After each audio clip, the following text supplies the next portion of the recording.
manipulated. Not maybe, not possibly, definitely. And the worst part? The moment it happened, you smiled. You felt proud. You felt successful. That is exactly how Rolex planned it. For over 100 years, this single company has been running the most sophisticated psychological operation in human history. And today, we are going to expose every single move they made on your mind. Right now, 47 million people are wearing a Rolex, and not one of them bought it to tell time. Think about that. Your phone tells time. Your laptop tells time. The microwave in your kitchen tells time.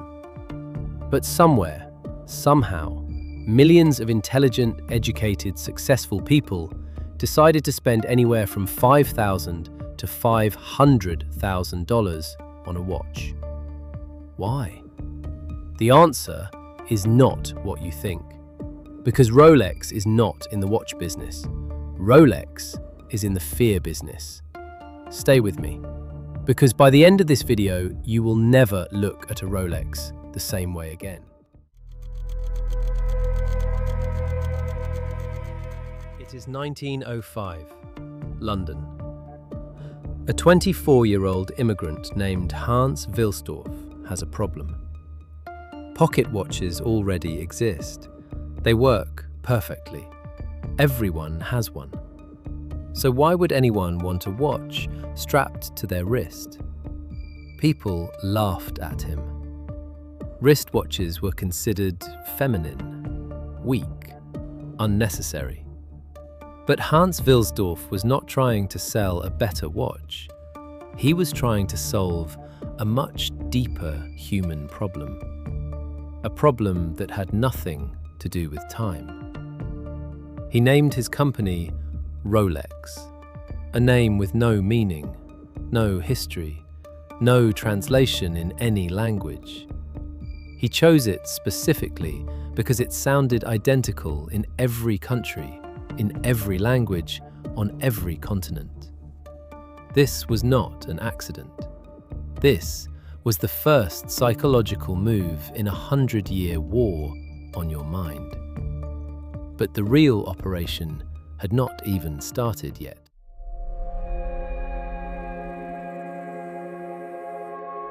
In 1953, a British explorer named Edmund Hillary became the first human being to reach the summit of Mount Everest.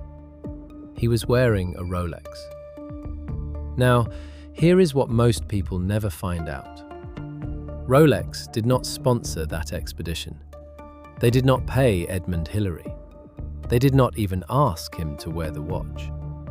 But the moment he reached that summit, Rolex made sure every newspaper in the world knew exactly what was on his wrist.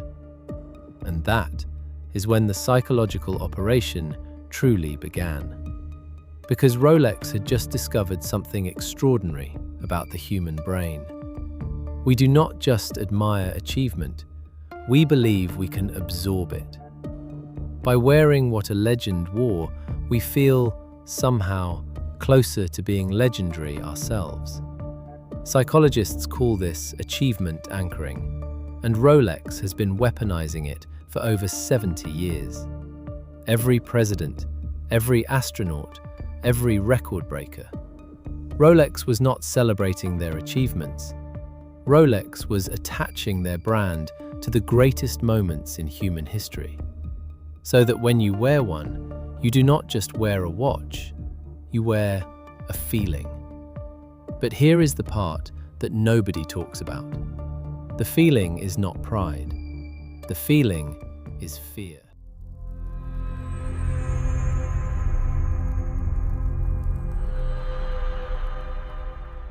The number one psychological driver behind every single Rolex purchase is not success.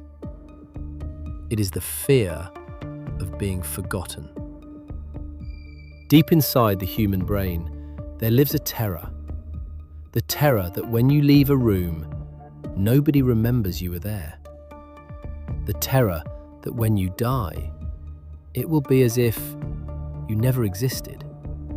Psychologists call this the mortality salience effect. And Rolex understood it before most psychologists even named it. Because a Rolex does not just sit on your wrist, it speaks. It says, this person matters. This person has achieved something. This person will not be forgotten. Think about their most famous line, a crown for every achievement. They are not selling you a product, they are selling you significance. And here is the most uncomfortable truth of all. You already knew this. Somewhere in the back of your mind, you always knew a Rolex was not about the watch. But knowing it does not make the feeling go away. That is not a weakness, that is just being human. And Rolex built $50 billion on top of that humanity.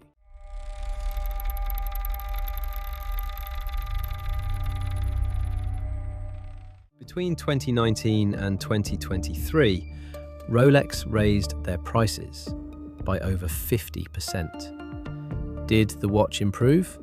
No. Did production costs rise that much? No. So why did prices keep climbing? Because Rolex discovered the Veblen effect.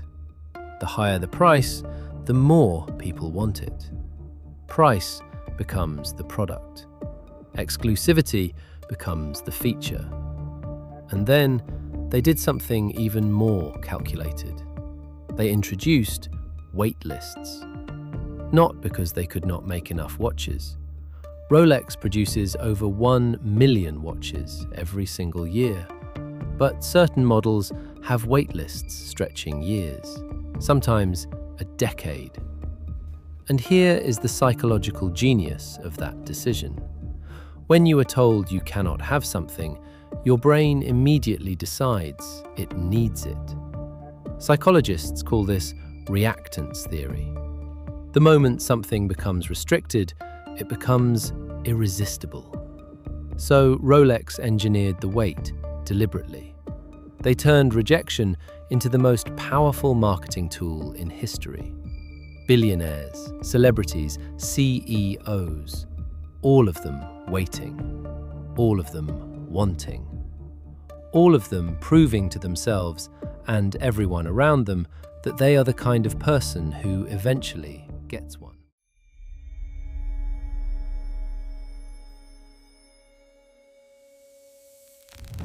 So let us be honest with each other for a moment.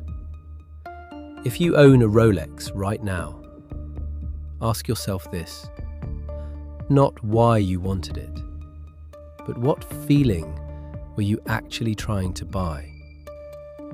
Security, status, significance. And if you do not own one, but you have thought about it, ask yourself the same question. Because here is what Rolex figured out 100 years ago. The most powerful thing you can sell a human being is not a product. It is a version of themselves that they are not yet, but desperately want to be. Rolex does not sell watches. Rolex sells the person you wish you were. Now here is what I want you to think about. If Rolex built $50 billion by understanding one simple human fear, imagine what other brands know about your psychology that you do not. Because Rolex is just the beginning. Next week, we are going inside the brand that sells plain red boxes for $1,000 and uses engineered scarcity to make you feel like a loser for missing out. Subscribe, because you will not want to miss that one.